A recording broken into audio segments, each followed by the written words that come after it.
こんにちは、コンテンポラリーアーティストの金井総一郎です。今回はシュルレアリスムとサルバトーリ・ダリについて研究していきたいなというふうに思います。僕は15歳から18歳までテニス選手を目指すためにセルビアであったりとかスペインとかにテニス留学をしていました。スペインの方のところで、ちょっと結果があまり出なくて、焦りで過度な練習っていうのを結構自分にしていて、それが原因でちょっと神経的な病気になってしまいました。その時にスペインでご飯を作ってくれていた養母さんに絵を描いたらいいんじゃないかっていう風に言われて、そこからアートに僕は興味を持つようになりました。その時に僕が一番好きだった芸術家がサルバトーリ・ダリで、ダリのその不思議な雰囲気みたいなところにすごい魅了されていって、僕はすごいアートがどんどん好きになっていきました。今回もシュルレアリスムっていうものは結局何なのかであったり、ダリの絵には一体何が本当は描かれているのか、あとは僕がサルバトーリ・ダリに影響を受けて、スペインで描いていた僕の初期の作品をいくつか発表したいなというふうに思います。はい、早速シュルレアリスムについて話していきたいと思います。シュルレアリスムとは現実主義を意味するレアリスムに超を意味するフランス語の接頭字のシュルがついたものです。日本語で直訳すると強度な現実であったりとか、超えた現実みたいなニュアンスが正しいのかなっていうふうに思います。ただ言葉だけだと分かりにくいと思うので、実際にシュルレアリスムの作品を見ていきましょう。この作品はルネ・マグリット、人の子、1964年に作られた作品です。これの現実的ではないところとしては、リンゴが宙に浮いているっていう点だと思います。リンゴっていうのは浮くほど軽くないですし、普通浮くとしたら木とかにぶら下がってるっていうことで浮くことはありますけど、何も支えがない状態で浮くっていうことはないので、これは非現実的な描写だなっていうのは見てわかると思います。そしてこの男性の左肘の部分のところが反対側になっているっていうところも現実的ではないっていうのがわかると思います。よく見ないとわからないんですけど、逆向きになってるんですよね。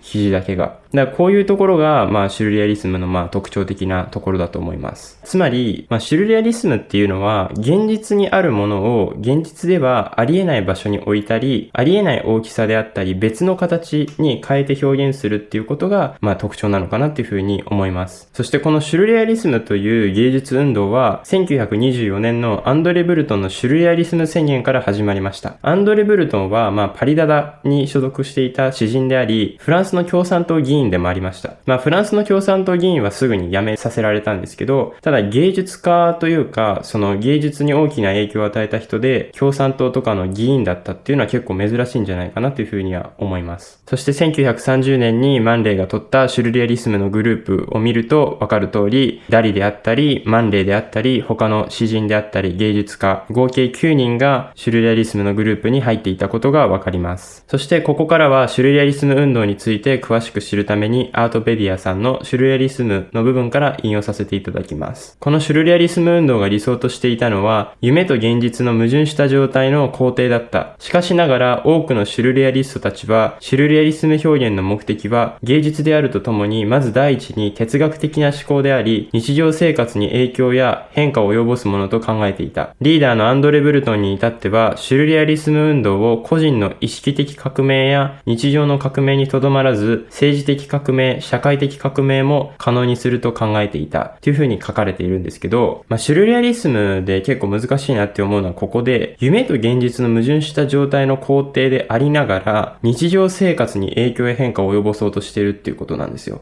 夢の中のものを日常に取り込んでどうやって日常を変えるのっていうことなんですよね。もし日常を変えたりとか反発することが目的の絵画であったら、日常ってものを描いたりとかすると思うんですよね。ただ、シュルレアリズムの人たちっていうのは、あえて夢と現実の矛盾した状態の表現をしていたわけです。ではなぜシュルレアリストたちは日常生活に変化が必要だなというふうに思ったかというと、第一次世界大戦がこの頃にはあって、アンドレ・ブルトンは人間というものは性や暴力や死に自然と心が奪われてしまうものであり、西洋の秩序ある社会に従うことは本能的に不可能だっていうふうに見なしました。そして既成の価値観や教義を超えてフロイト学説の影響下に潜在意識から流出するイメージを表現しようとしました。で、このフロイトというのはどういう人かというと、精神分析の父という風に呼ばれるぐらい有名な心理学者で、このフロイトが書いた精神分析理論というのがシュルレアリスムの芸術運動の主軸となっています。で、これは氷山の例えで、意識と全意識と無意識について表した一つの氷山の例えです。通常僕たちは意識から出てくるイメージを表現しますが、シュルレアリスムは無意識を具現化させて表現しようとしました。例えば、夢の中で見た映像を絵にしたりとか、二つの物体を無作為につなげて、それをそのまま表現したり、理性や意識が働かない状態から絵画などの表現をすることにシュルレアリストたちはこだわりました。有名なのは、サルバトーリ・ダリは無意識を描くためにキャンバスの前で食器を持ったまま眠ります。そして眠ってしまえば当然食器は落ちます。で、その食器の落ちた音で目覚めて、さっきまで夢の中で見ていた光景を絵に落とし込んで、それを作品にしていました。このようにサルバトーリ・ダリやアンドレ・ブルトンなど様々なシュルレアリストたちはフロイトの学説から大きな影響を受けています。そして実はシュルレアリスムはダダイズムからも影響を受けています。影響を受けた例としては、ダダイズムの自由で無作為な部分や偶像破壊主義から影響を受けていたり、両方とも戦争に対する抵抗感や虚無感を抱えているというバックグラウンドの共通点があります。ただダダイズムとも違う部分があって、ブルトンはそのダダイズムの反芸術的な傾向には結構批判的で、ダダイズムの今まであったアートみたいなところを攻撃するような動きっていうのには、シュルレアリスムは他の芸術が良くないとか、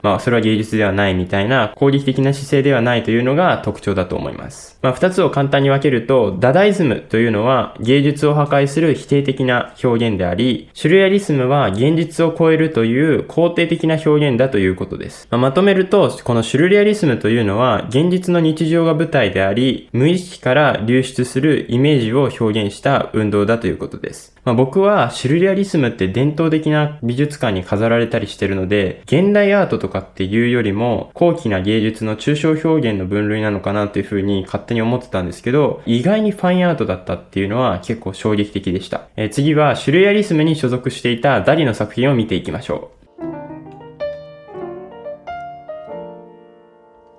早速ダリの作品を見ていきたいと思うんですけど、その前に少しだけサルバトーリ・ダリの作家活動を見ていきたいと思います。そのためにアートペディアさんのサルバトーリ・ダリの文から一部引用させていただきます。あるイメージをあるイメージに重ね合わせて表現するダブルイメージ手法、変質強的批判的方法の発明者としてシュルレアリスムでは評価されている。絵画以外の活動も多彩でメディア露出を他のシュルレアリストより重視していたのが最大の特徴。特に注目を集めたのはダリの気候壁という風に書かれているんですが、僕はそのダリって気候壁が普通にそもそもある人なのかなっていう風に思ってたんですけど、大衆に対して自分は気候壁がある不思議な人間だみたいな感覚を持たせるために自分のイメージ作りをこれでしていったんじゃないかなっていう風に思いました。他にその世間に対して自分をどう見せるかみたいなところにこだわった芸術家で言えば、アンディ・ウォーホルであったりとか、村上隆さんであったりとか、自分のブランドであったり、どうやってブランディングを考えていくかみたいなところっていうのを、力入れていたんですけど、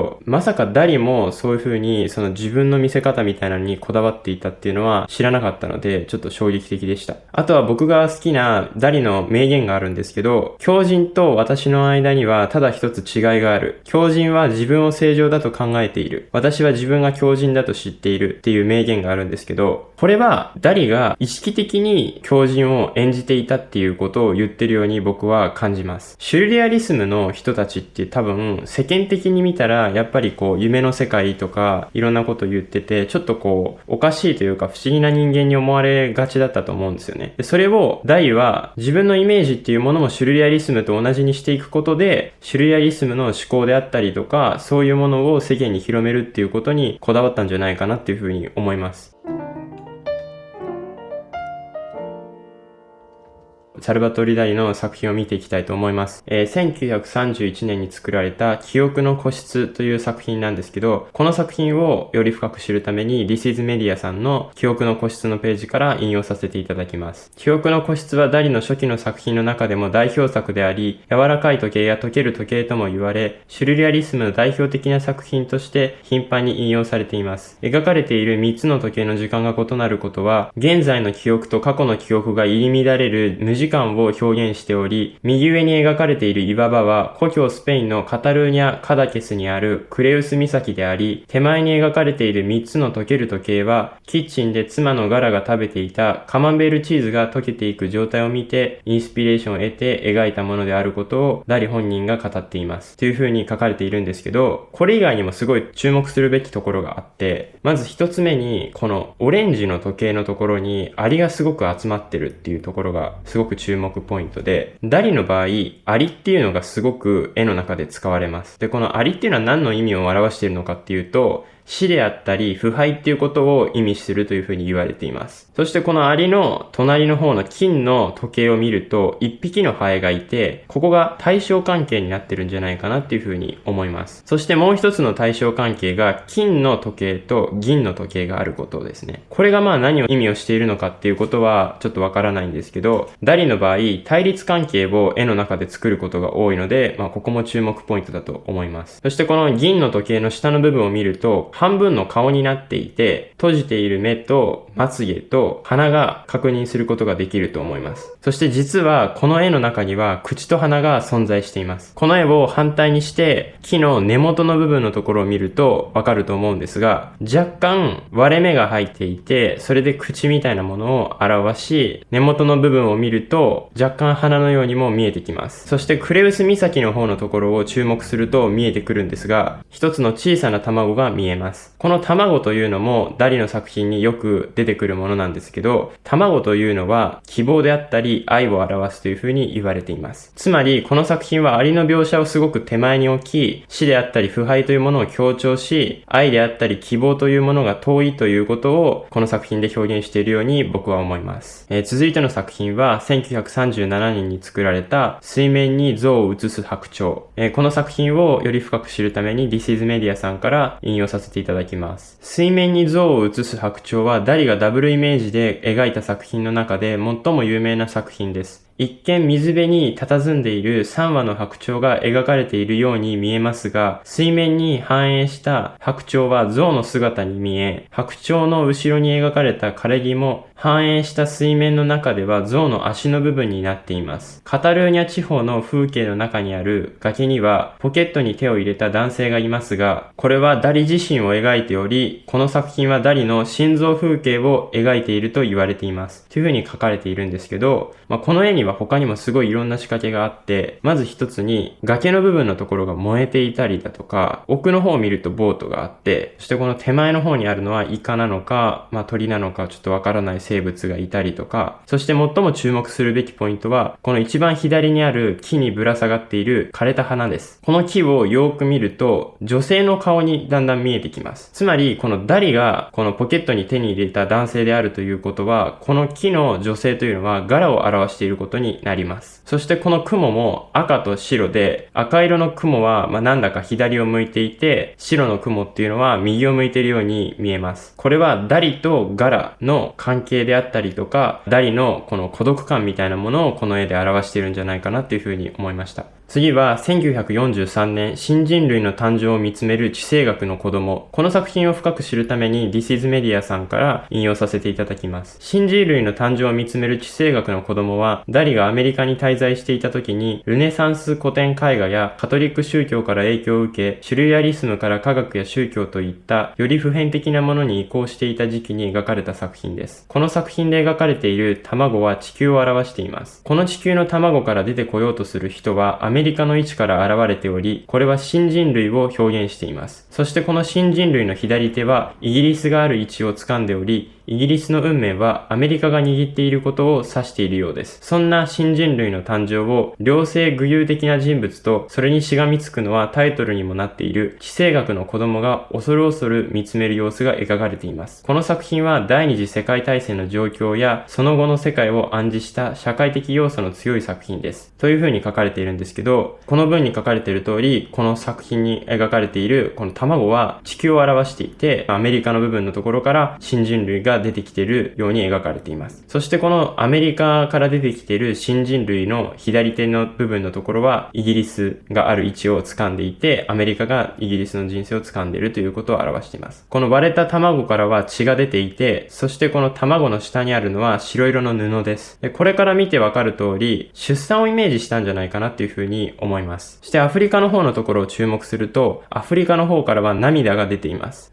これからわかるように、アフリカの黒人奴隷の悲しみであったりとか、そういうものをこの作品で表したんじゃないかなっていうふうに思います。そして、この両性具有的な人物が指を指している部分のところに注目してほしいんですけど、ここがどこかというと、実はイランなんですね。で、なぜこの両性具有的な人物がイランを指しているかというと、実はこの1943年にテヘラン会議が行われていたからです。このテヘラン会議というのはどういう会議かというと、第二次世界大戦中の1943年11月28日から12月1日までアメリカのローズベルト、イギリスのチャーチル、ソ連のスターリンがテヘランで行った会議とされています。つまりアメリカとイギリスの関係みたいなものもこれによってより強調する形として表しているんじゃないかなというふうに思います。そしてもう一つ注目すべきは奥の赤色の人間です。この赤色の人物が何なのか、確証は持てないんですが、おそらくイギリスの禁衛兵だと思います。なんでイギリスの禁衛兵かなっていうふうに思ったかっていうと、黒色の長い帽子と赤色の服っていうのが、イギリスの禁衛兵っぽいですし、この作品の中で語られているテヘラン会議であったりとか、この新人類が握ってる部分がイギリスであったりとか、イギリスとすごく関係性がある絵なので、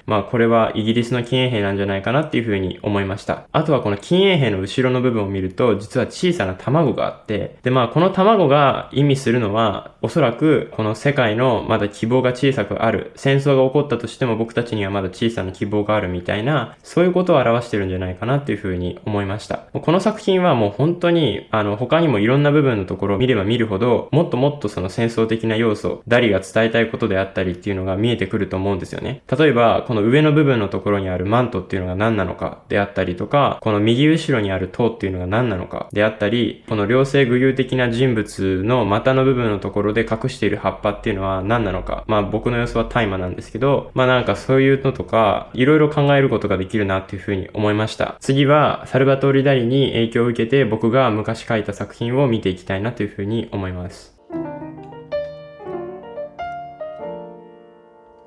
早速、昔僕が作った作品を見ていきたいと思います。一つ目が、フェイリーテール&スイープスワンプという2018年に作った作品です。この青色の部分が修道士さんを表していて、で、この修道士さんをよく見ると、上向きの矢印になっていて、それでその下の部分のところが下になっていて、多分その時、ダジャレみたいな感じで、上の方に向く矢印と、下にある下みたいな、なんかほんとくだらないことしてたなっていうふうには思います。で、この下の隣にあるのが耳で、この耳の隣にあるのが金の斧みたいになってて、この金の斧は、その童話に出てくる金の斧から、着想を得てるのかなっていうふうに思います。そしてこの金の斧のまた下の方のところを見ると、イワシですね。で、なんでイワシ描いてたのかなって思い出すと、昔スペインでご飯食べてた時に、イワシのアヒージョとかが結構出てたんで、そこから着想を得たのかなっていうふうに思います。あとは海が結構住んでる場所に近かったので、なんか小さく釣りしてる人とかがいたんで、だからなんか網なのかなっていう風に思ったりします。で、この金の斧の隣にあるのが昔住んでた家の近くにあった大きな木をモチーフに描いています。昔住んでたスペインの場所が自然豊かで海であったりとか木っていうのがすごい多くて、そっから着想を得て試行錯誤してたのかなっていう風に思います。で、次が、2019年に描いたドラッグアンリアリスティックという作品です。日本語訳すると非現実的な薬という題名です。この作品はディズニーから結構着想を得ていて、ピノキオであったりとか、バンビであったりとか、リトルマーメイドとかから着想を得てたっていうのを覚えてます。一つ一つ見ていくと、まずピノキオの鼻の部分のところが将棋の塔になってたりとか、ピノキオの口の部分のところが魚みたいにこうギザギザになってるとか、あとは人魚の顔がないとか、あとはグロスメディウム使って鳥の足跡みたいなのを表現しました。で、このピンク色の部分がおそらくモアイ像を僕はイメージしていて、で、この白色の部分が人間の手を表しています。この4つの作品見てみて、ダリほどやっぱ画力は全くないんですけど、それなりになんか現実と非現実を混ぜてやってたんで、やっぱダリから結構影響を受けてたんだなっていうのは感じました。お疲れ様でした。今回はシュルレアリスムとダリについて研究してみました。シュルレアリスムを研究してみて思ったのが、見てもやっぱり楽しいし、ダリの時代背景であったりとか、ダリが伝えたいことであったりっていうことをより知っていったらもっと面白いっていうのは、なんか他の絵画とはやっぱり違う一面があるなっていうふうに思いました。コンセプトが重視の作品であったりとか、高貴な芸術である抽象絵画的な分野であったりとか、なんかいろんな面をシュルレアリスムを持ってるなっていうふうに思いました。あともし僕が挙げた4点の作品のうちで何が書いてあるのかっていうことがよりわかる方がいらっしゃれば、ぜひコメント欄に何が書かれてるっていうことを教えていただけるとすごく嬉しいです。最後までご視聴いただきありがとうございました。失礼します。